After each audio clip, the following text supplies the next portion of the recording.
পৃথিবীতে যত আমল ইবাদত আছে পুরুষ মহিলার প্রায় সমান। রুজি রোজগারের জিম্মেদার পুরুষ মহিলা না। রুজি রোজগারের জিম্মেদার কে? কে কে?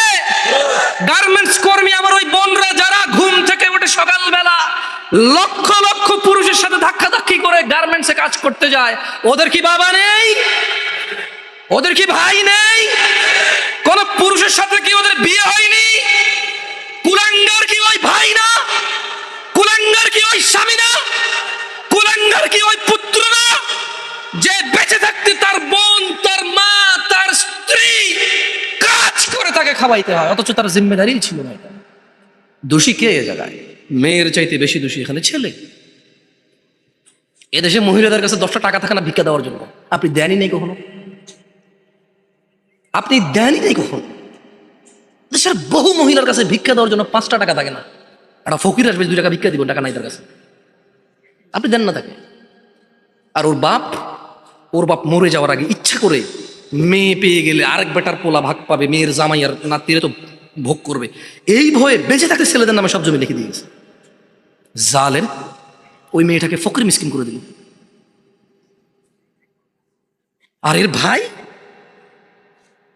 জমি যতক্ষণ আছে এটা ডাইকা ডাইকা খাওয়াবে, মাসে 2 মাসে ঈদে সান্দে জামা কাপড় সেমাই চিনি এগুলো দিতে থাকবে।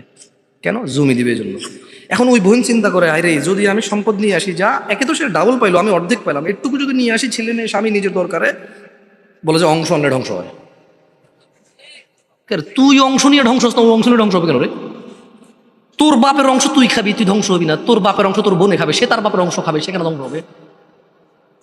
তোকে যা আল্লাহ নির্ধারণ করে দিয়েছে, নির্ধারক আল্লাহ, এখানে তোর অধিকার রেখেছে আল্লাহ, ওই মেয়ের জন্য অধিকার রেখেছে আল্লাহ, তুই খালি ধ্বংস হবি না, ও খালি ধ্বংস হবে কেন রে? এদেশের বাপ ভাই সবাই প্রায় জুলুম করে মেয়ের প্রতি, স্ত্রীর প্রতি, ইভেন মায়ের প্রতি। প্রায় ছেলেরা তাদের বাপকে যেভাবে ভয় পায়, মাকে সেভাবে ভয় পায় না, প্রায় ছেলেরা। তো আমি বোনদেরকে বলি, শোনো বোন আমার, আমি সলা নিয়ে কথা বলছি, এখানে সব সমান। আমি কুসংস্কার নিয়ে কথা বলেছি, উদাহরণ উদ্ধৃতি দিয়েছি, হারাম হালাল নিয়ে বলেছি, সবার জন্য সমান। আল্লাহ নবী সাল্লাল্লাহু আলাইহি ওয়াসাল্লামের উম্মত মহিলা এবং পুরুষ সবাই। মহিলা এবং পুরুষ যে আল্লাহ নবীকে অনুসরণ করবে সে আল্লাহ নবীর উম্মত।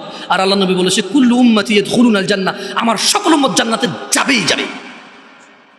ভাই আমার, বোন আমার, তোমরা আল্লাহ নবীর উম্মত হও। শোনো, এখানে আজকে আসছো, 2-4টা হাদিস বলি, মনোযোগ দিয়ে শুনে তুমিও চলে যাও, আমিও চলে যাই। আন মুআয ইবনে জাবাল,